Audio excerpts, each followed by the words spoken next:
Students, this diagram is showing the dicot embryo and this diagram is showing the monocot embryo. You must have seen the maize seed. In the corner of this maize seed, there is embryo. I have enlarged this. This is the enlarged version of this embryo. Let us first come to the dicot embryo. These two are cotyledon. Cotyledons, these are very prominent structure in dicotyledon plants.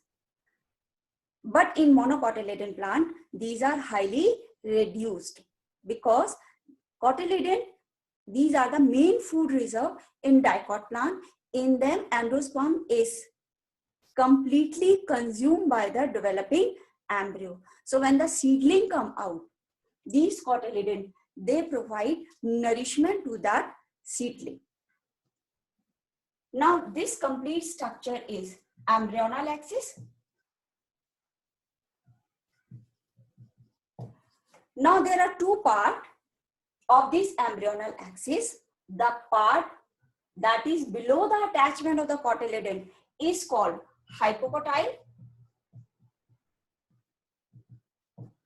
and the part that is above the attachment of this cotyledon is called epicotyle. This epicotyle, this include this structure, plumule. Here it is radicle and this is root cap. Students, if you remember this structure, these are formed by hypophysis that we have done part of the suspensor cells. Plumule, this will give rise to shoot axis, and radicle, this will give rise to root system, right? So plumule to shoot system, radicle to root system. Now, this is the monocot embryo. In monocot embryo, this is one cotyledon. Can you see this structure? This structure, such a small structure is representing cotyledon, and this is called scutellum.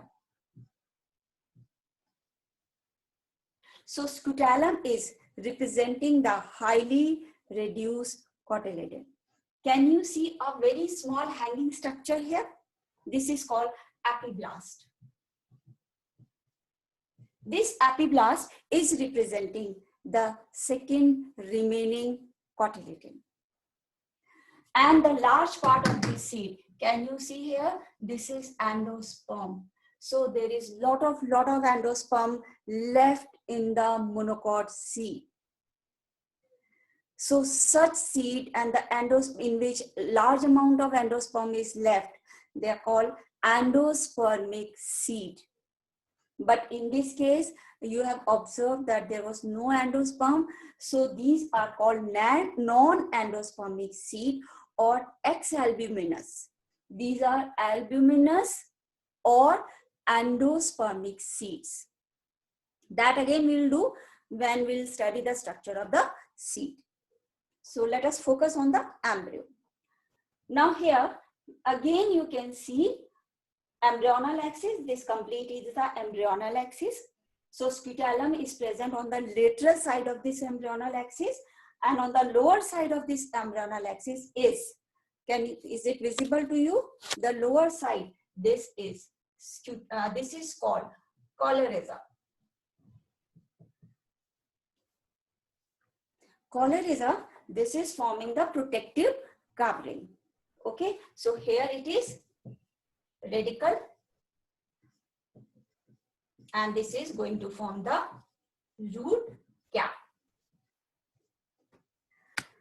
Now on the above part, here, this is representing the shoot axis. And shoot axis, this is protected by coleotype.